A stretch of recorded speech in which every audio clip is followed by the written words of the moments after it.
नमस्कार, आपका स्वागत है हमारे चैनल पर। दिल्ली विधानसभा चुनाव 2025 में जबरदस्त मतदान देखा गया है। शाम 5 बजे तक 57.7% मतदाता अपने मत का प्रयोग कर चुके थे। मतदान प्रतिशत में इस भारी उछाल ने चुनावी रिजल्ट से जुड़ी हुई चर्चाओं को और भी ज्यादा तेज कर दिया है। दोनों आप और बीजेपी दोनों ही इस भारी मतदान प्रतिशत को अपने पक्ष में बता रहे हैं। इस बार दिल्ली के उत्तर पूर्वी जिलों में सबसे ज्यादा मतदान हुआ है। शाम 5 बजे तक 63.8% वोट इन जिलों में डाले गए हैं। इस जिले में 5 विधानसभा सीटें आती हैं: गोंडा, गोकुलपुर, करावल नगर, मुस्तफाबाद और सीलमपुर। इसमें मुस्तफाबाद ने 66.8% के साथ सबसे ज्यादा मतदान दर्ज किया है, जबकि सीलमपुर में 66.41%, गोकुलपुर में 65%, बाबरपुर में 63.6% और करावल नगर में 62% मतदान हुआ है। वहीं सबसे कम मतदान दक्षिण पूर्वी जिले में दर्ज किया गया है, जहां मात्र 53.7% लोगों ने वोट डाले हैं। विधानसभा क्षेत्रों में करोल बाग ने सबसे कम 47% मतदान किया है, जबकि चांदनी चौक में 52.7% की वोटिंग दर्ज की गई है। दिल्ली विधानसभा चुनाव की वोटिंग खत्म होते ही एग्जिट पोल्स भी आ गए और उन्होंने सियासी माहौल को गर्मा दिया है। अगर ये आंकड़े सही साबित होते हैं तो बीजेपी 29 साल बाद दिल्ली में वापसी कर रही है और अरविंद केजरीवाल की आम आदमी पार्टी सत्ता से बाहर हो सकती है। हालांकि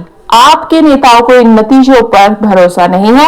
उनका कहना है कि पहले भी एग्जिट पोल्स ने उनकी ताकत को कम करके आंका था, लेकिन नतीजे उनके हक में आए थे। तो आइए देखते हैं एग्जिट पोल्स क्या कह रहे हैं और इनका क्या मतलब हो सकता है। एनडीटीवी पोल ऑफ पोल्स के मुताबिक औसतन सीटों के अनुमान कुछ इस तरह है। बीजेपी को 44 सीटें मिल सकती हैं, आपको 25 सीटें मिल सकती हैं और कांग्रेस को 0 से 1 सीट मिलने की उम्मीद है। दिल्ली में सरकार बनाने के लिए कम से कम 36 सीटों की जरूरत होती है और ज्यादातर पोल्स बीजेपी को ही आगे दिखा रहे हैं। अलग अलग एग्जिट पोल्स के अगर हम आंकड़े देखें तो नजारा कुछ यूं है। चाणक्य स्ट्रेटेजी आपको 25 से 28, बीजेपी प्लस को 39 से 44, कांग्रेस को 2 से 3 और अन्य का खाता नहीं खुल रहा है। चाणक्य स्ट्रेटेजी के अनुसार जेवीसी पोल्स के अनुसार आपको 22 से 31 सीटें मिल रही है, बीजेपी प्लस को 39 से 45 सीटें मिल रही हैं, कांग्रेस को 0 से 2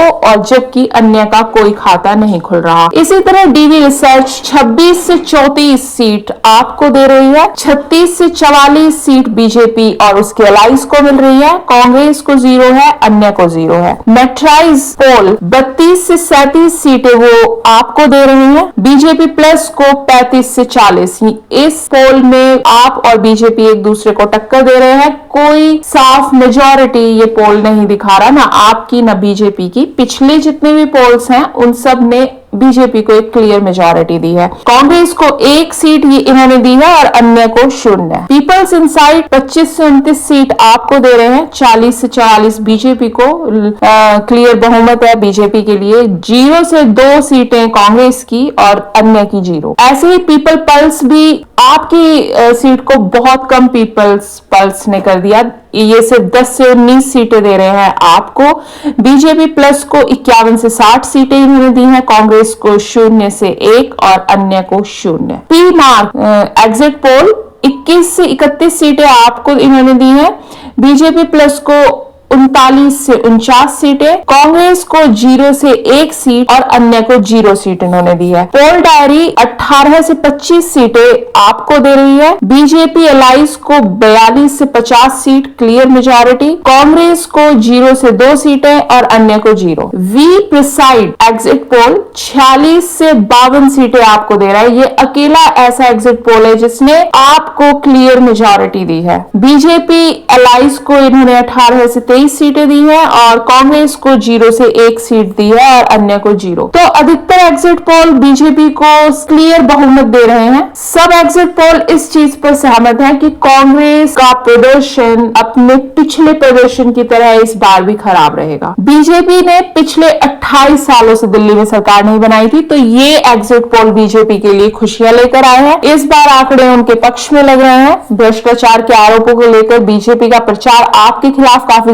जबरदस्त भी रहा था। 2015 और 2020 में आपने जबरदस्त जीत हासिल की थी, लेकिन इस बार ज्यादातर पोल्स उसे 25 से 30 सीटों में समेट रहे हैं। 15 साल तक दिल्ली में शासन करने वाली कांग्रेस को ज्यादातर पोल्स ने 0 से 3 के बीच में सीट दी है। इससे ज्यादा सीट किसी भी पोल ने उसे नहीं दिया, जो कांग्रेस के लिए लगातार एक और बड़ी हार है और कांग्रेस के लिए आत्ममंथन की जरूरत होगी और बुरी खबर है कांग्रेस के लिए। बीजेपी का कहना है कि 8 फरवरी को कमल खिलेगा, क्योंकि ये सिर्फ एग्जिट पोल्स है। असली नतीजों के लिए आपको 8 फरवरी तक का इंतजार करना पड़ेगा। लेकिन इस बीच दिल्ली के बीजेपी अध्यक्ष वीरेंद्र सचदेवा ने कहा है कि दिल्ली के लोगों ने बीजेपी को आशीर्वाद दिया है, आपदा जा रही है और बीजेपी आ रही है। दूसरी तरफ बीजेपी के उम्मीदवार प्रवेश वर्मा का भी यही कहना है कि 8 फरवरी को कमल खिलेगा, हम दिल्ली को अच्छी सरकार देंगे, यमुना को साफ करेंगे और रोजगार लाएंगे। दूसरी तरफ आपने इन एग्जिट पोल्स को खारिज कर दिया है। पार्टी के नेता अनुराग धांडा ने कहा है कि अगर हम इतिहास देखें तो आप कभी भी एग्जिट पोल्स में नहीं जीती है, लेकिन फिर भी आपकी सरकार बन जाती है। इस बार भी ऐसा ही होगा।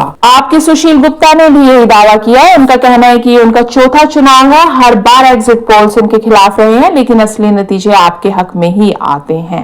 एग्जिट पोल्स का औसतन एग्जिट पोल्स बीजेपी को 43 सीट दे रहे हैं, आपको 26 और कांग्रेस को 1। तो ये जो एग्जिट पोल्स का औसत है, ये तो साफ इशारा कर रहा है कि बीजेपी इस बार सरकार बना सकती है। अगर ये आंकड़े सही साबित हुए तो अरविंद केजरीवाल का 10 साल का राज खत्म हो सकता है। लेकिन अगर आपने एक बार फिर एग्जिट पोल्स को गलत साबित कर दिया तो आपकी हैट्रिक हो जाएगी। लेकिन असली नतीजे 8 फरवरी को ही आएंगे। क्या दिल्ली में 29 साल बाद बीजेपी की सरकार बनेगी या आप फिर से दिल्ली के लोगों को चौंका देगी? इसका इंतजार कीजिए, बस कुछ घंटों की ही बात है। तो दिल्ली चुनावों पर, दिल्ली के चुनावों के एग्जिट पोल्स पर फिलहाल यही अपडेट है। इससे जुड़ी और खबरों के लिए जुड़े रहिए हमारे साथ।